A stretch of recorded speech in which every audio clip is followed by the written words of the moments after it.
Hello, ladies and gentlemen. Steven Osentoski here of Maize and Brew, bringing you the very first episode of the freshman feature.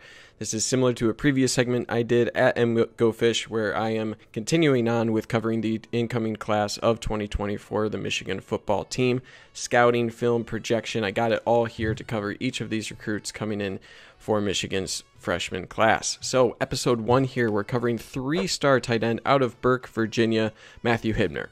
So thanks to these folks for their suggestions of Matthew Hibner. If it's your first time to the channel here, to one of these videos, make sure you participate in the poll up here, as well as the comments below on who you want to see for episode 2. Welcome to the channel if it's your first time. Let's get into Matthew Hibner here. For his high school, he went to Luke Braddock High School, played Sam linebacker, kind of weak side defensive end as well, played tight end obviously, and kind of split out as like a jumbo athlete wide receiver. So a very interesting array of different positions he played at Lake Braddock High School. He led his team to a 10-3 record as a senior and leading them to a regional title as well. It's a program that puts out a fair amount of 3-star talent, none that are extremely noteworthy, but they do have some talent out of that high school. I'll throw up his stats and his metrics here on the screen. His senior year is the most notable, given that it's the only year I could find some receiving stats for him. He had over 900 yards and 12 touchdowns.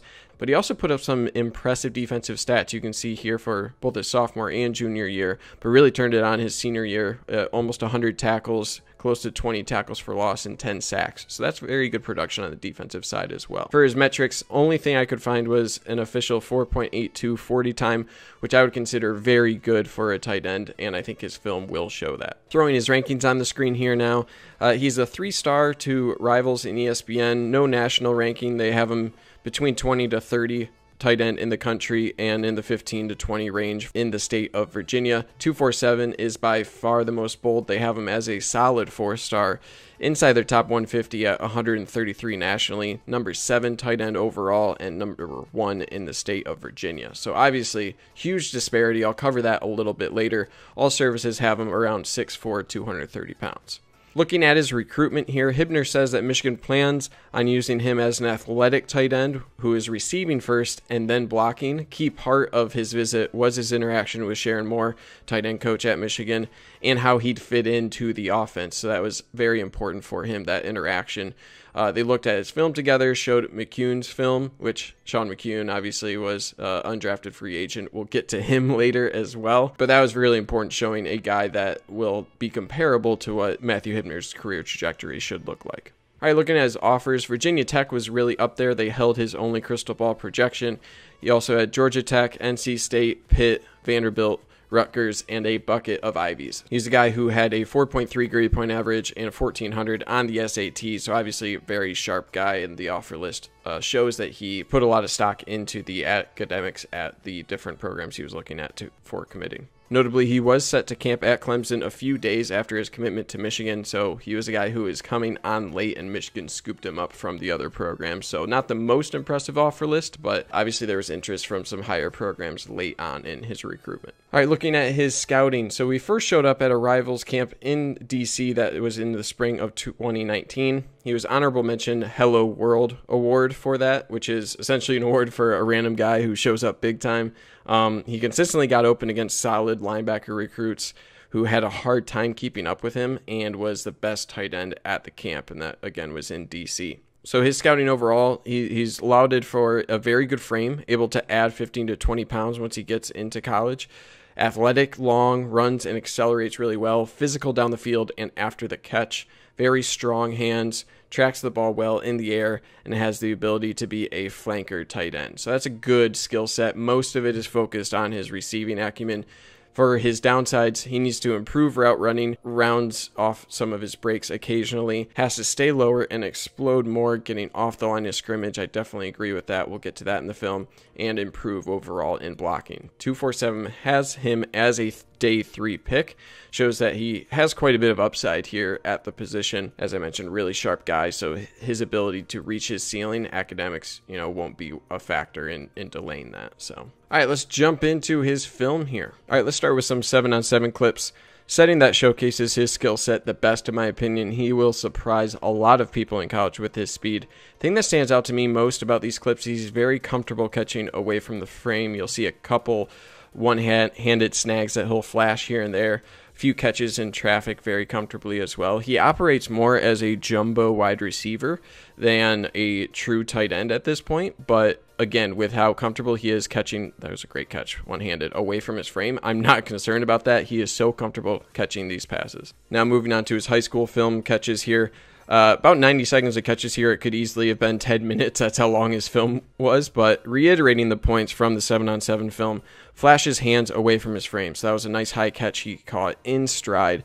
And that's the thing I really like. He doesn't seem labored catching these balls. He's able to catch over his shoulder extremely comfortably as well. So rarely does he actually have to break stride. He's just very comfortable bringing the ball down and turning upfield. So he looks very polished in that regard. Next few clips here will show the speed after the catch. I'm not crazy about his release overall. I think that could definitely be improved with some technique, but he has some really subtle ways to create separation on his routes. And then watch here, this acceleration. Once he does get it off the release and gets accelerating, he gets to his top end speed really quickly. So for a tight end, his top speed is really good. I think his acceleration is possibly even better in that regard, but I love how easily he catches over the shoulder there and then just pulls away from guys. So, you know, his routes don't blow me away. Like I said, he does have subtle ways to create some separation here and there when he's in traffic, but overall, he has a really good receiving package to work from. And this last clip here just, again, catches over the shoulder. I saw this time and time again, how comfortably he could catch over the shoulder. So that's really great to see. Okay, now for some clips after the catch. So for being a tight end, he shows some wiggle and ability to make a couple guys miss. Not, you know, the best in that regard, but he does show he has a lot of athleticism. As I mentioned, that speed after the catch will definitely come in handy. He reaches that top acceleration really well, and they used him in the screen game quite a bit, and you can see he uses that acceleration really well, and there was probably 10 more clips of him as a screener. This last clip I want to talk about a couple of times. Really good route here.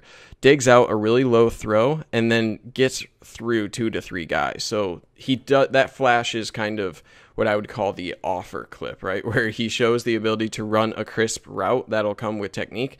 Shows the ability with some great hands flashing low to dig that one out.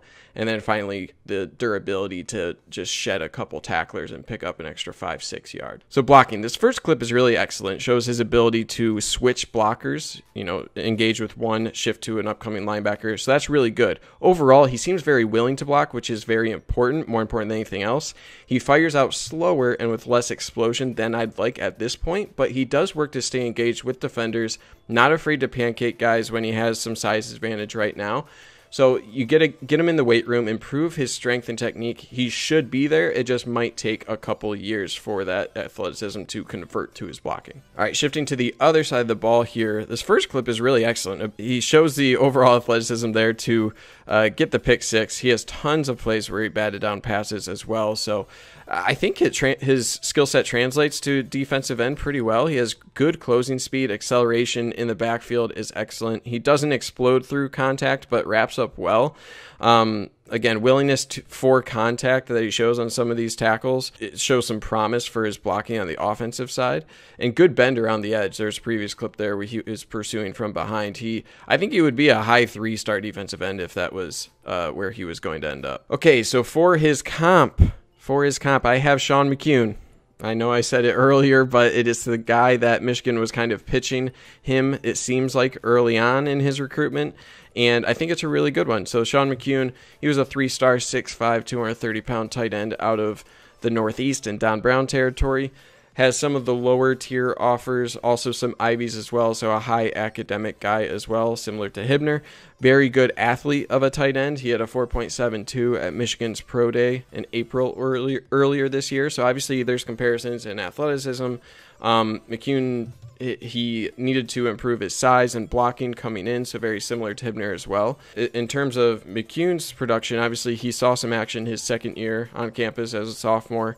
Was always a good receiver. It was just about catching up in blocking. I think you can see that for Hibner here as well. So by McKeon's senior year, he was the appropriate size and was starting to put the full package together, and that's the projection I see here for Hibner. So McKeon was an undrafted free agent to Dallas. I think Hibner could potentially get a little bit more out of that. He could be a late round pick, For projections, so I would have thought that Hibner would be a guy to throw a red shirt on. I probably still would like that, but given it's a pretty empty room right now at tight end, he might have an opportunity to get some spot snaps beyond just the 4 games that are allowed for a red shirt. So right now, you only have Eubanks, final year this year, is the 5th year. You have Schoonmaker, who's, I think, going to be a great tight end.